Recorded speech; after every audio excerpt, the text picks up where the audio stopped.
I am speaking to you from the Cabinet Room at 10 Downing Street.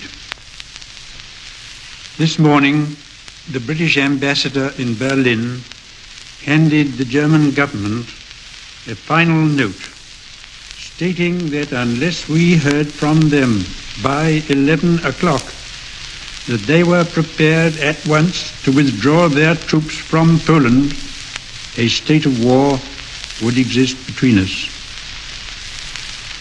I have to tell you now that no such undertaking has been received, and that consequently this country is at war with Germany.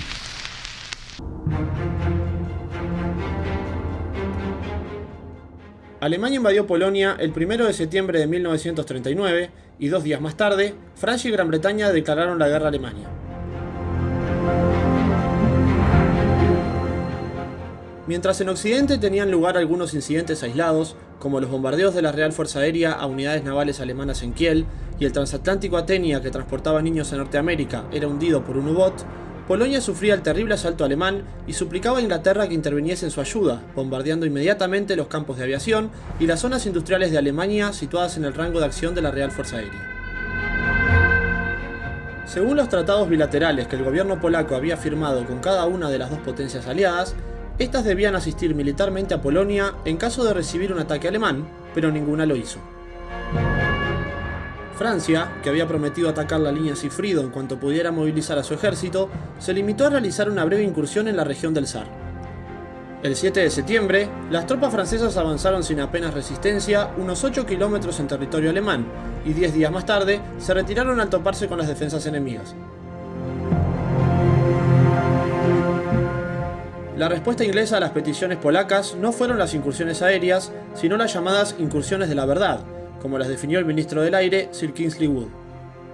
Estas incursiones consistieron en el lanzamiento desde aviones de la Real Fuerza Aérea de millones de panfletos de propaganda sobre territorio alemán. Estas acciones se basaban en la convicción optimista e ingenua de que si se facilitaba a los alemanes información acerca de la perversidad de sus gobernantes, se rebelarían ante ellos.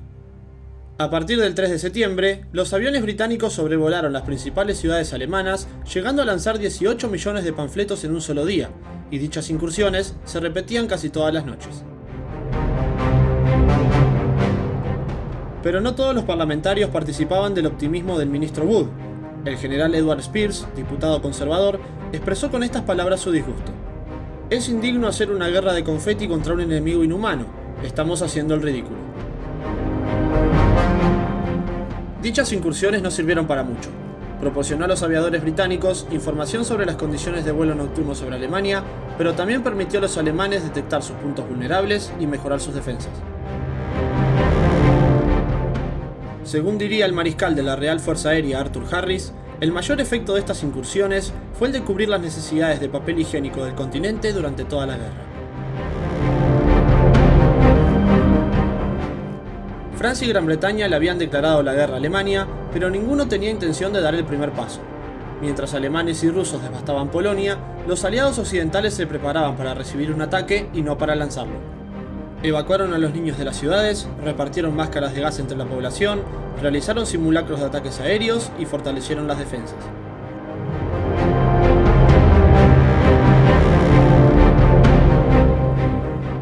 La actitud cautelosa de los gobiernos aliados estaba provocada en gran medida por la voluntad de su población.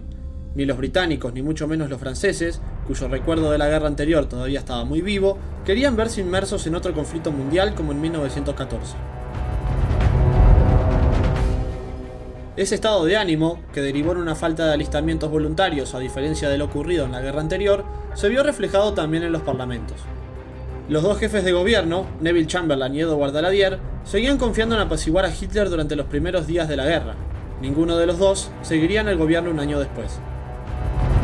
De esta manera, mientras Francia cavaba trincheras detrás de la línea Maginot y Gran Bretaña se ocultaba en la oscuridad y llenaba a Alemania de confeti, Polonia se desangraba frente a sus invasores. El general alemán Alfred Jodl, durante los juicios de Nuremberg, explicó lo que a su parecer había supuesto para Alemania la falta de reacción de los aliados. Si en 1939 no nos hundimos, fue gracias a que durante la campaña de Polonia, las casi 100 divisiones francesas y británicas del frente occidental se mantuvieron completamente inactivas frente a las 23 divisiones alemanas.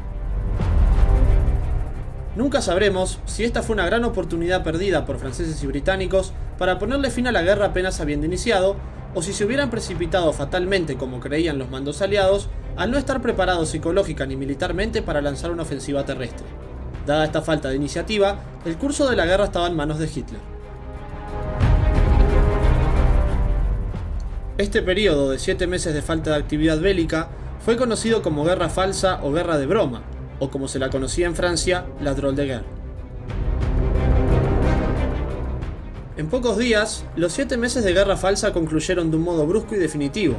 El 8 de abril, mientras destructores ingleses cumplían la misión de colocar minas a lo largo de la costa noruega, la flota alemana avanzaba a lo largo de la misma costa, transportando hombres y material para invadir el país.